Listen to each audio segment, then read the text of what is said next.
So can I first put to you a general proposition?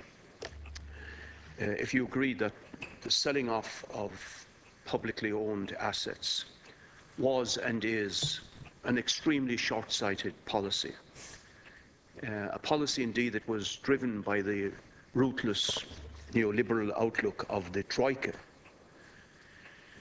and that what the Troika set out to do was a criminal abuse of the Irish people economically, to force them to sell their assets, to pay bankers' and bondholders' debts for which the Irish people had no responsibility. Now, Minister, I did ask you in my second question, or question 2, the funds that were realised by the state from these privatisations and where those funds have gone. You didn't answer me comprehensively. Please give me a comprehensive answer in that regard.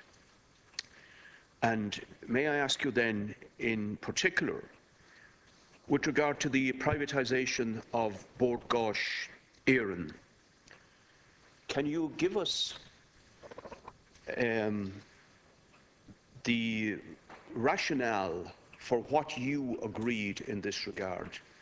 And can I ask you to comment on an article in the Sunday Business Post just on Sunday gone out, where you sold the enterprise value of Bord Gáis Éireann for 210 million, that 60 million would have been available anyway in the normal course coming in from that section of Bord Gáis, that the book of 680,000 customers was valued at 110 million, leaving 40 million for the Whitegate power plant, which was built a few hundred years ago for 400 million.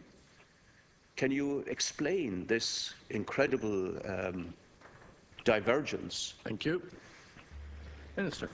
There's a time as well, you have 2 minutes. Good. There's a number of questions asked. The first general principle one, I'm not, and I think I've said this before, enthusiastic seller of state assets. That wouldn't be the first place I would look, but we did inherit a programme. It was explained to us by the Troika. They expected 5 billion of state asset sales. Clearly, we're not going to go into that territory at all. But much more importantly, when this government came into being, any sale of state asset was very carefully passed and focused to ensure that it would fit into general economic policy. The sale of state assets, as you've seen, and we're 3 years in government now, is very limited. Why, then you ask, did we, I'll come back to the funds achieved and spent, but why, what's the rationale for the BGE particular sale? As you know, we, and particularly Minister Rabbitte, resisted the break-up of the ESB, which was one of the drivers from the Commission. We are preserving the ESB as a vertically integrated company. And most importantly, we want to ensure that we don't make the mistakes of the previous administration in setting off a vital national infrastructure. In the past, when Eircom was sold off, the state had to go back into that space. So the distribution systems are being held in public ownership for both gas and electricity. We're selling off the energy generating capacity of BGE because we need to create more competition within the market, and you can see in recent times there's an opening of competition with a suite of new offers to both domestic and commercial energy users because of more players coming into the market. This is even before the sale is completed. So I think there's a logic and a good reason for that. And finally, in terms of the funds achieved, I've set out what has been achieved to date. But until all the proceeds processes are completed, I won't be able to give you a definitive account of, number one, how much in total we're to get, the phasing of it, because as you know, and I can give you some detail about how it's to be determined under Eurostat, we can't bring the book value on in one fell swoop, and I'll give you an exact detail of how we're to expend it. It's to be spent for the creation of jobs, the maintenance of jobs in the construction sector in this country. Thank you. Largely. Deputy, you have 2 minutes.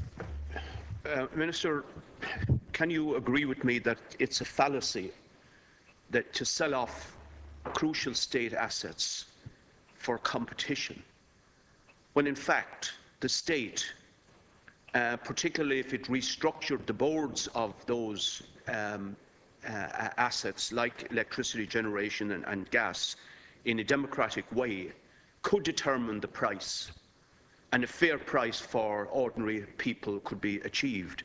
But you didn't answer my question on Bord Gáis, Minister, and I want you to be very specific, please, in this regard.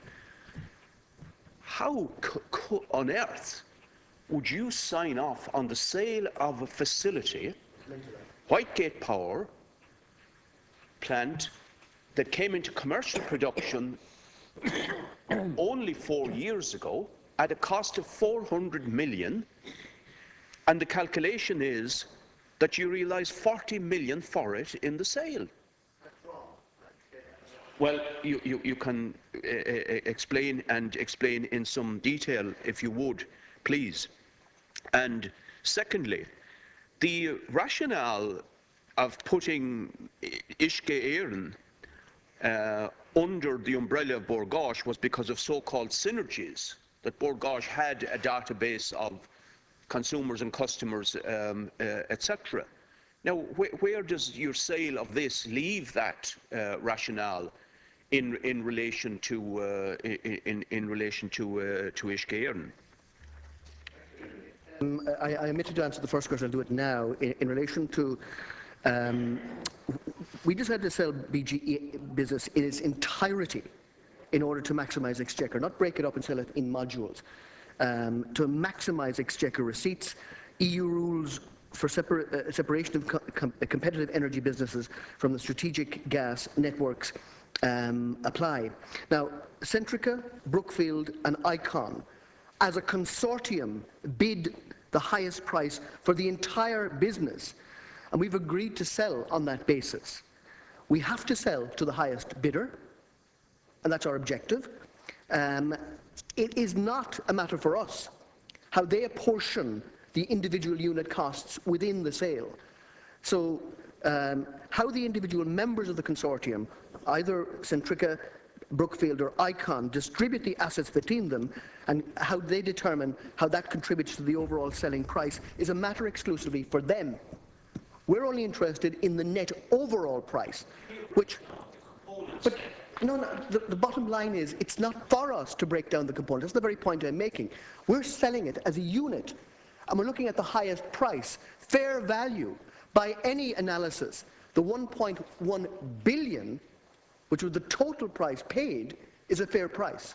And that's, how it's apportioned and said that, within the bidders, that we're saying that's the value of that, that's the value, that's nothing to do with the state.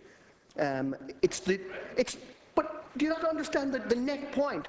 It's the total price the state is paid is the matter of interest for us. We sold it as an entity. There's the block, there's the bag of assets that's up for sale. Due process said a fair value for that would be in excess of $1 billion. We got 1.1 billion. So that demonstrably is fair value. But the final point of the question, he asked me about crucial state assets. Now, to me, even from somebody with your view of the state, how you can determine that Marchwood in the United Kingdom or half an ownership of an energy plant in the Basque country is a crucial state asset is beyond me. Thank you.